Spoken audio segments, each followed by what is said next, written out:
Hello friends, welcome to Competitive Minds Assam. আজিৰ ভিডিঅ'টোত মই লৈ আহিছোঁ APSCৰ প্ৰিলিমছত অহা 2000 চনৰ পৰা এতিয়ালৈকে অসম হিষ্ট্ৰী আৰু অসম আৰ্ট এণ্ড কালচাৰৰ ওপৰত কেইটামান ইম্পৰ্টেণ্ট কুৱেশ্যন আৰু সেই কুৱেশ্যনৰ লগত জড়িত টপিকবোৰৰ ইন ডিটেইল এনালাইচিছ কৰিম আজিৰ ভিডিঅ'টোত। যিহেতু এই কুৱেশ্যনবোৰ মই কুৱেশ্যন পেপাৰবিলাক এনালাইচিছ কৰি গম পাইছোঁ যে বাৰে বাৰে ৰিপিট হয় এই কুৱেশ্যনবোৰ। PNRD এক্সামেই হওক, অসম সচিবালয় বা অসম পুলিচৰ এক্সাম হওক, এনেকুৱা কুৱেশ্যনবোৰ ৰিপিট হয়। ইভেন APSCটো এনেকুৱা দুই এটা কুৱেশ্যন ৰিপিট হোৱা দেখিবলৈ পোৱা যায়। গতিকে যদি সেই MCQটো কমন নপৰেও কিন্তু তাৰ লগত জড়িত সেই টপিকটোৰ লগত জড়িত যিকোনো কুৱেশ্যন আহিলে যাতে আপোনালোকে ছল্ভ কৰিব পাৰে, সেইকাৰণেই আমি ইন ডিটেইল এনালাইচিছ কৰিব ওলাইছোঁ আজিৰ ভিডিঅ'টোত। গতিকে বলক ভিডিঅ'টো আৰম্ভ কৰোঁ। এখন কিতাপৰ কথা কোৱা হৈছে য'ত নেকি অসমৰ আৰ্লি হিষ্ট্ৰীৰ এটা সোৰ্স আছিল বুলি কোৱা হয় লিটাৰেচাৰৰ, আৰু সেই কিতাপখনৰ নামটো হ'ল দ্য কালিকা পুৰাণ। মই কাষত চনবিলাক দি দিছোঁ, কোন চনৰ APSCৰ প্ৰিলিমছত আহিছিল সেইটো মেনশ্যন কৰি দিছোঁ। The earliest historical dynasty of Assam was, সেইটো আছিলে পাল বংশ, দ্য পালাছ।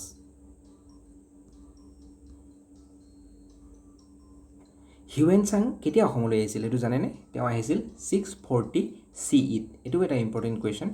আৰু ইয়াতে সুধিছে যে he was received by the king, কোনজন ৰজাই তেওঁক স্বাগতম কৰিছিল? তেওঁ হ'ল কুমাৰ ভাস্কৰ বৰ্মন। আৰু আপোনালোকক এই প্ৰশ্নটো এনেকৈও সুধিব পাৰে যে হিউৱেন চাং অসমলৈ অহাৰ সময়ত কামৰূপৰ ৰজা কোন আছিল? আনচাৰটো হ'ব Kumar Bhaskar Varman. Who among the following is the first Assamese translator of Ramayana? প্ৰথম অসমীয়া অনুবাদকজন হ'ল ৰামায়ণৰ মাধৱ কন্দলী। গোহাঁই কমল আলি কনষ্ট্ৰাক্ট কৰিছিল, মনত ৰাখিব এটা এটাকৈ মই বুজাই দিছোঁ। কনষ্ট্ৰাক্ট কৰিছিল গোহাঁই কমলে ক'ৰ পৰা ক'লৈকে? সেইটো হ'ল কোচবিহাৰৰ পৰা নাৰায়ণপুৰলৈকে। আৰু কনষ্ট্ৰাক্ট কৰা হৈছিল কাৰ দিনত, কাৰ ৰাজত্বকালত? উত্তৰটো হ'ব নৰনাৰায়ণৰ ৰাজত্বকালত। ৰংঘৰ কাৰ দিনত was constructed during the period of? উত্তৰটো হ'ল প্ৰমত্ত সিংহ। কিন্তু ৰংঘৰৰ অন্য এটা কুৱেশ্যন বাৰে বাৰে অহা দেখা যায় এক্সামত, সেইটো হ'ল ৰংঘৰৰ বাঁহৰ ৰূপটো কোনে নিৰ্মাণ কৰিছিল? তেতিয়া কিন্তু উত্তৰটো হ'ব ৰুদ্ৰসিংহ। গতিকে কনফিউজ নহ'ব, ৰংঘৰ ৱাজ কনষ্ট্ৰাক্টেড বুলি ক'লে হ'ব প্ৰমত্ত সিংহ, আৰু বাঁহৰ ৰূপটো বুলি যদি মেনশ্যন কৰি দিয়ে তেন্তে হ'ব Rudra Singha. The Barak or Surma river of Cachar originates from, ক'ৰ পৰা অৰিজিনেট হৈছে সুধিছে এই নদী দুখন? উত্তৰটো হ'ল মণিপুৰ। ফাৰ্ষ্ট আহোম মনাৰ্ক যোনে নেকি স্বৰ্গনাৰায়ণ উপাধিটো লৈছিল? উত্তৰটো হ'ল চুহুংমুং। চুহুংমুং দিহিঙীয়া ৰজা নামেও খ্যাত আছিল। শদিয়াখোৱা গোহাঁই কি পষ্ট আছিল এইটো সুধিছে। যিহেতু আমি জানো যে আহোমসকলৰ দিনত বেলেগ বেলেগ উপাধিৰ ব্যক্তিসকলক বেলেগ বেলেগ দায়িত্ব অৰ্পণ কৰা হৈছিল। গতিকে শদিয়াখোৱা গোহাঁই যিটো পষ্ট আছিল সেইটো আছিল আচলতে ফ্ৰণ্টিয়াৰ অফিচাৰ, যোনে নেকি সীমাৰ দেখাশুনা কৰিছিল। কোনজন ৰজাক ভগা ৰজা নামেৰেও জনা যায়? তেওঁ হ'ল Churampha. The officer of the Borbarua and Borphukan is created by, এই দুটা অফিচাৰ কোনে বনাইছিল এইটো সুধিছে। তাৰ উত্তৰটো চাই লওক, প্ৰতাপ সিংহ।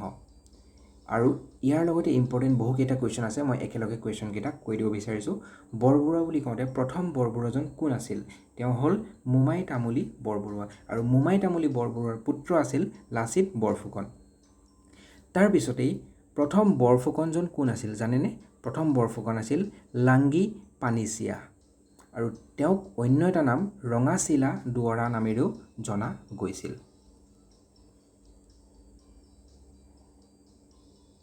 এইটো সুধিছে যে লোৱাৰ আছামৰ এডমিনিষ্ট্ৰেটিভ হেডজন কি নামেৰে জনা গৈছিল আহোম ৰাজত্বকালৰ সময়ত? সেইটো হ'ল বৰফুকন, আৰু তাৰ এটা উদাহৰণ হ'ল Lachit Borphukan. Last independent Ahom king কোন আছিল? শেষৰজন স্বাধীন আহোম ৰজা আছিল পুৰন্দৰ সিংহ। তাৰপিছতেই আহোম সাম্ৰাজ্যৰ প্ৰায় 600 বছৰ কাল ৰাজত্বৰ অন্তত আহোম সাম্ৰাজ্যৰ পতন ঘটিছিল। হু ৱাজ ন'ন এজ বামুণী কোঁৱৰ। বামুণী কোঁৱৰ হ'ল চুডাংফা আৰু তেখেতক বামুণী কোঁৱৰ বুলি জনা গৈছিল কাৰণ তেখেতৰ মাতৃৰ চুডাংফাৰ খুব কম বয়সতেই বিয়োগ ঘটিছিল তেখেতৰ মাতৃৰ আৰু তেওঁক এজন ব্ৰাহ্মণে ডাঙৰ দীঘল কৰিছিল, সেইকাৰণেই তেওঁক বামুণী কোঁৱৰ নামেৰেও জনা গৈছিল। হু ইন্ট্ৰডিউচড দ্য পাইক ছিষ্টেম। পাইক প্ৰথাৰ কথা আমি সকলোৱে জানো আৰু সেইটো আৰম্ভ কৰিছিল কোনে? উত্তৰটো হ'ব মোমাই তামুলী বৰবৰুৱাই। দ্য ফাৰ্ষ্ট ৰেবেলিয়ন এগেইনষ্ট ব্ৰিটিছৰ বিৰুদ্ধে অসমত হোৱা যিখন প্ৰথম বিদ্ৰোহ 1828 চনৰ তাৰ গুৰি ধৰিছিল গোমধৰ কোঁৱৰে। এটা ইম্পৰ্টেণ্ট কুৱেশ্যন, বহুবাৰ এক্সামত আহিছে। এতিয়া মাউণ্ট বেটেন প্লানৰ কথা কোৱা হৈছে, তাৰ আণ্ডাৰত ৰেফাৰেণ্ডাম ইন আছাম কোনখন ডিষ্ট্ৰিক্টত হৈছিল এইটো সুধিছে আৰু উত্তৰটো হ'ল চিলহেট। অসম ৰিজনটো বেংগল প্ৰেচিডেঞ্চিৰ পৰা কেতিয়া পৃথক কৰা হৈছিল এইটো সুধিছে, তাৰ উত্তৰটো হ'ব 1874। শান্তি সেনা ফ'ৰ্চটো ফৰ্ম কৰা হৈছিলে অসমত আৰু সুধিছে যে ইণ্ডিপেণ্ডেঞ্চ মুভমেণ্টৰ কোনটো ইণ্ডিপেণ্ডেঞ্চ মুভমেণ্টৰ ঠিক আগে আগে এই ফ'ৰ্চটো ফৰ্ম কৰা হৈছিল, তেতিয়া তাৰ উত্তৰটো হ'ব কুইট ইণ্ডিয়া মুভমেণ্ট আৰম্ভ হোৱাৰ ঠিক আগে আগেই এই ফ'ৰ্চটো অসমত ফৰ্ম কৰা হৈছিল। দ্য অথৰ অফ অসমীয়া সাহিত্যৰ বুৰঞ্জী ইজ, সেইটো হ'ব Debendranath Bezbaruah. Year 1894 is related to, অতিকৈ ইম্পৰ্টেণ্ট, মনত ৰাখি থওক একেবাৰে, পথৰুঘাটৰ ৰিভল্ট যিটো হৈছিল সেইটো হৈছিল 1894ত আৰু মই আপোনালোকৰ সুবিধাৰ কাৰণে এই এ আৰু বি অপশ্যন কেইটাটো ইয়েৰটো এড কৰি দিছোঁ যাতে এটা প্ৰশ্নতেই আপোনালোকে গোটেইখিনি জানি ল'ব পাৰে। ফুলগুৰিত হাৱা হৈছিল 1861ত আৰু ৰঙিয়া ৰিভল্ট হৈছিল 1893ত। এইকেইটা আহিয়ে থাকে, ৰিপিট হৈ থাকে, গতিকে মনত ৰাখি থওক। অসমীয়া ভাষা উন্নতি সাধিনী সভা কেতিয়া ফৰ্ম হৈছিল সুধিছে, উত্তৰটো হ'ল 1888, 1888 আৰু চন ডেটটো মই লিখি দিছোঁ চনৰ ছাইডতেই, ডেটটো হ'ল 25 আগষ্ট। আৰু কেইটামান কথা কৈ থ'ব বিচাৰিছোঁ এই সভাখনৰ বিষয়ে যে অসমীয়া ভাষাৰ উন্নতি সাধন কৰাটোৱেই আছিল এই সভাখনৰ মূল লক্ষ্য আৰু কেইটামান খুব উল্লেখযোগ্য কাম সম্পন্ন কৰা হৈছিল এই সভাখনৰ কাৰ্যকালৰ সময়ত। তাৰ ভিতৰত এটা অন্যতম আছিল জোনাকী, যিখন মাহেকীয়া আলোচনী আছিল তাৰ প্ৰকাশৰ কাম আৰম্ভ কৰা হৈছিল আৰু তাৰ সম্পাদকৰ দায়িত্বত আছিল চন্দ্ৰ কুমাৰ আগৰৱালা। গতিকে এইখিনি গোটেইখিনি মনত ৰাখি থ'ব। এইখন সভাৰ দিনতেই হেমচন্দ্ৰ বৰুৱাই হেমকোষ লিখিছিল। গতিকে বহু অৱদান আছিল অসমীয়া সাহিত্যলৈ এই সভাখনৰ। জোনাকী যুগৰ সূচনা কৰিছিল আচল কথাত ক'বলৈ গ'লে। তাৰপিছত কৈছে 1836 CE ৱাজ ক্ৰুচিয়েল। অসমীয়া ভাষাৰ কাৰণে এই বৰ্ষটো বৰ ক্ৰুচিয়েল আছিল আৰু ইয়াৰ কাৰণটো সুধিছে।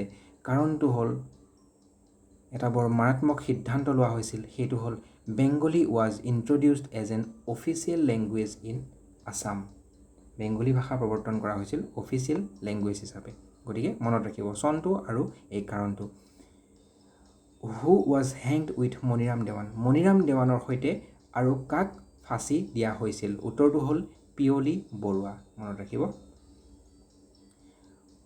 হু is the author of the book planter Raj to Swaraj, freedom struggle and electoral politics in Assam, উত্তৰটো হ'ল doctor Amalendu Guha. Who is the first Assamese women to be awarded by Sangeet Natak academy. সংগীত নাটক একাডেমী বঁটা পোৱা প্ৰথম অসমীয়া মহিলাগৰাকী হ'ল প্ৰতিমা পাণ্ডে বৰুৱা।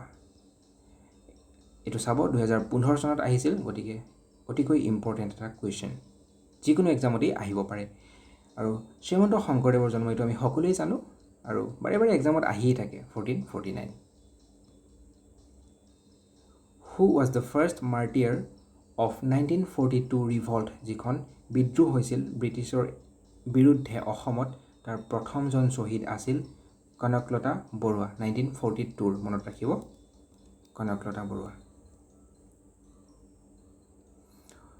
হু অৰ্গেনাইজড মৃত্যুবাহিনী অসমত ফৰ্ম কৰিছিল মনত ৰাখিব কোনে কৰিছিলে এই কামটো এইটো কৰিছিলে পুষ্পলতা দাসে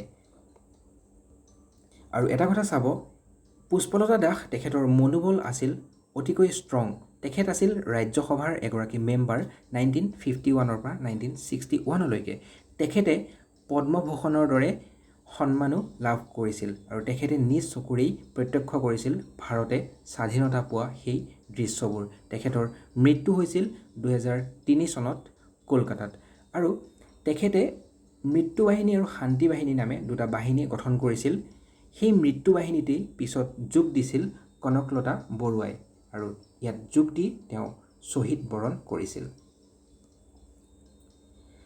The first peasant uprising in Assam against the British was known as এটো কৃষক বিদ্ৰোহ বুলি কৈছে প্ৰথম যেটো জনা যায় অসমত হেতু কোনটো হেতু হল ফুলগুৰি ধাৱা আৰু সন্তু মই আগতে এবাৰ কৈছো আকৌ লিখি দিছো সন্তু হল 1861 2015 আহি গৈছে গতিকে চাই থাকিব যিকোনো পৰীক্ষাতে ৰিপিট হ'ব পাৰে আৰু হৈছে অলৰেডি যোগিনী তন্ত্ৰ এইখন কোনটো পিৰিয়ডত লিখা হৈছিল এটো খুদিছে মানে কেতিয়া লিখা হৈছিল আৰু ইয়াৰ উত্তৰটো হল 14th century যোগিনী তন্ত্ৰ এইখনৰ যিজন অথৰ তেওঁৰ বিষয়ে অৱশ্যে জনা নগল গতিকে তেওঁ আননোন হৈ থাকিলে আৰু এইখনত কালী আৰু কামাখ্যা দেৱীৰ ওপৰত বৰ্ণনা পোৱা গৈছে পিছৰ প্ৰশ্নটো হল Who was the president of Swaraj Party in Assam during freedom movement এটো আমি জানো বহুতে উত্তৰটো হল তৰুণ ৰাম ফুকন স্বৰাজ পাৰ্টিৰ প্ৰেসিডেন্ট আছিল অসমত যেতিয়া আমাৰ স্বাধীনতা আন্দোলন হৈছিল তৰুণ ৰাম ফুকন উত্তৰটো Who is the founder of Southeast Asia Ramayana Research Center এটো এটা ইম্পৰ্টেন্ট কোৱেশ্চন আৰু উত্তৰটো হল লেট ডক্টৰ মামুনি ৰয়ছম গোস্বামী এটো 2015 চনত আহি গৈছে The educated middle class of India চাব যেটো কয় শিক্ষিত মধ্যবিত্ত শ্ৰেণী ভাৰতবৰ্ষৰ তেওঁলোকে ইয়াৰ কোনটো শুদ্ধ হ'ব চাওক ৰিমেইন নিউট্ৰেল হ'ব টু দা ৰিভল্ট অফ 1857 মানে এই ৰিভল্টক তেওঁলোকে সাপোৰ্ট কৰা নাছিল অপোজ কৰা নাছিল নিউট্ৰেল হৈ আছিল গতিকে এটো মনত ৰাখিব পিছৰ কোৱেশ্চনটো হল who among the following was the leader of the 1857 revolt in Assam যেটো নেকি অল ইন্ডিয়া বেসিছত এটা খুব ডাঙৰ ৰিভল্ট হৈছিল আৰু অসমত তাৰ লিডাৰ আছিল Maniram Dewan Dimapur the capital of the Kachari kingdom capital আছিল কছাৰী কিংডমৰ কিন্তু এজন আহোম ৰজাই সেই ডিমাপুৰ অকুপাই কৰিছিল নিজৰ দখললৈ আনিছিল তেওঁ হল সুহুংমুং তাৰ পিছত The first dictionary in Assamese was compiled by who among the following? আৰু উত্তৰটো হল মাইলছ ব্ৰনছন যিখন নেকি বহু বছৰ ধৰি চলি আহিছে মাইলছ ব্ৰনছনৰ আসামিজ ডিক্সনাৰী বুলি কোৱা হয় The first novel of Rajanikanta Bordoloi was তেখেতৰ প্ৰথম উপন্যাস যিখনৰ নাম সকলোৱে জানে বা সকলোৱে শুনিছে সেইখন হল Miri Jiyori Dr. Bhupen Hazarika began his career as a teacher in which of the following universities? উত্তৰটো হল গুৱাহাটী ইউনিভাৰ্সিটি তেওঁ টিচিং লাইনত আছিল ভূপেন হাজৰিকা আৰু কোনখন ইউনিভাৰ্সিটিত কাম কৰিছিল এটো খুদিছে গুৱাহাটী ইউনিভাৰ্সিটি বাক্সা ডিস্ট্ৰিক্টখন কোন কেইখন ডিস্ট্ৰিক্টৰ পৰা ফৰ্ম কৰা হৈছে মানে কোন কেইখন ডিস্ট্ৰিক্টৰ পাৰ্ট তাতে ইনক্লুড কৰা হৈছে তাৰ উত্তৰটো হল বৰপেটা নলবাৰী আৰু কামৰূপ এটা চাওক 2015 বহু কেইটা কোৱেশ্চন আমি ডিসকাস কৰিছো গতিকে কোৱেশ্চনবোৰ ইম্পৰ্টেন্ট হ'ব আপোনালোকে ভালকৈ কোৱেশ্চনবোৰ চাই লওক When did the British government take over the reign of India from the East India Company কেতিয়া ইষ্ট ইণ্ডিয়া কোম্পানীৰ পৰা ব্ৰিটিছ গভৰ্ণমেণ্টে ইণ্ডিয়াৰ শাসনভাৰ সম্ভালি লৈছিল আৰু তাৰ প্ৰথমজন ভাইসৰয় কোন আছিল হেতু খুদিছে সনটো হ'ব 1858 আৰু ভাইসৰয়জন হ'ব লৰ্ড কেনিং ফ্ৰেন্ডছ এই ভাইসৰয় সকলে এই কোৱেশ্চনবোৰ আহি থাকে যে কোনজন ভাইসৰয় এডুকেশ্যন সিস্টেমটো আনিছিল কোনজন ভাইসৰয় দিনত ইউপিএসসি বা সিভিল সাৰ্ভিসৰ এক্সাম কণ্ডাক্ট কৰা হৈছিল গতিকে আমি ইয়াৰ পিছত এটা ভিডিও লৈ আহিম ভাইসৰয় সকলৰ যিজনে যিটো কাম ইম্পৰ্টেণ্ট কাম কৰিছিল তাৰ ওপৰত এটা ভিডিঅ' আনিম গতিকে চাই থাকিব in which year Kushal Konwar was hanged by British and for what cause কিহৰ কাৰণে আৰু সেই চনটো হ'ল 1942 আৰু ব্ৰিটিছৰ মতে তেওঁ declared guilty of conspiracy for a train derailment near Golaghat কিবা এটা ৰেলৰ এক্সিডেণ্ট মানে হোৱাৰ গোলাঘাটত তেওঁক জড়িত কৰা হৈছিল আৰু সেই দুখতেই তেওঁক ফাঁচি দিয়া হৈছিল Who was the Ahom king in Assam during the mutiny of 1857 1857 ৰ বিদ্ৰোহৰ সময়ত কোনজন আহোম কিং আছিল অসমত সুধিছে তেওঁ হ'ল কণ্ডেপেশ্বৰ সিংহ Illustration work of the medieval Assamese text হস্তি বিদ্যাৰ্ণভ আপোনালোকে নিশ্চয় জানে এইটো যোৱাবাৰ অসম সচিবালয়ৰ পৰীক্ষাত আহিছিল হস্তি বিদ্যাৰ্ণভ গ্ৰন্থখন এই কামটো কোনে কৰিছিল টেক্সটখন কোনে লিখিছিল হেতু হ'ব সুকুমাৰ বৰকাইত তাৰ পিছত সুধিছে the national park of Assam where the rare white winged duck is found দেওহা কোনখন নেশনেল পাৰ্কত পোৱা যায় সুধিছে অসমৰ আৰু উত্তৰটো হ'ব নামেৰি ৰাষ্ট্ৰীয় উদ্যান The Terai zone is situated at Assam's Terai zone to অসমৰ কোন ঠাইত অৱস্থিত এইটো সুধিছে তাৰ উত্তৰটো মনত ৰাখি থাকক উত্তৰটো হ'ব ইষ্ট জোনত অৱস্থিত তাৰ পিছত The first tea company established in Assam was প্ৰথম চাহ কোম্পানী আছিল আসাম কোম্পানী আৰু হেতু ফৰ্ম হৈছিল এষ্টাবলিশ হৈছিল 1829ত মনত ৰাখিব চনটো ইম্পৰ্টেন্ট হয় আসাম ষ্টেট এনজয়ছ আচ্ছা মানে বিভিন্ন ধৰণৰ ক্লাইমেট কণ্ডিশ্যনছ থাকে ইয়াতে সুধিছে অসমৰ কোনটো ক্লাইমেট কণ্ডিশ্যন হয় আৰু উত্তৰটো হ'ব অপশ্যন এ ট্ৰপিকেল ক্লাইমেট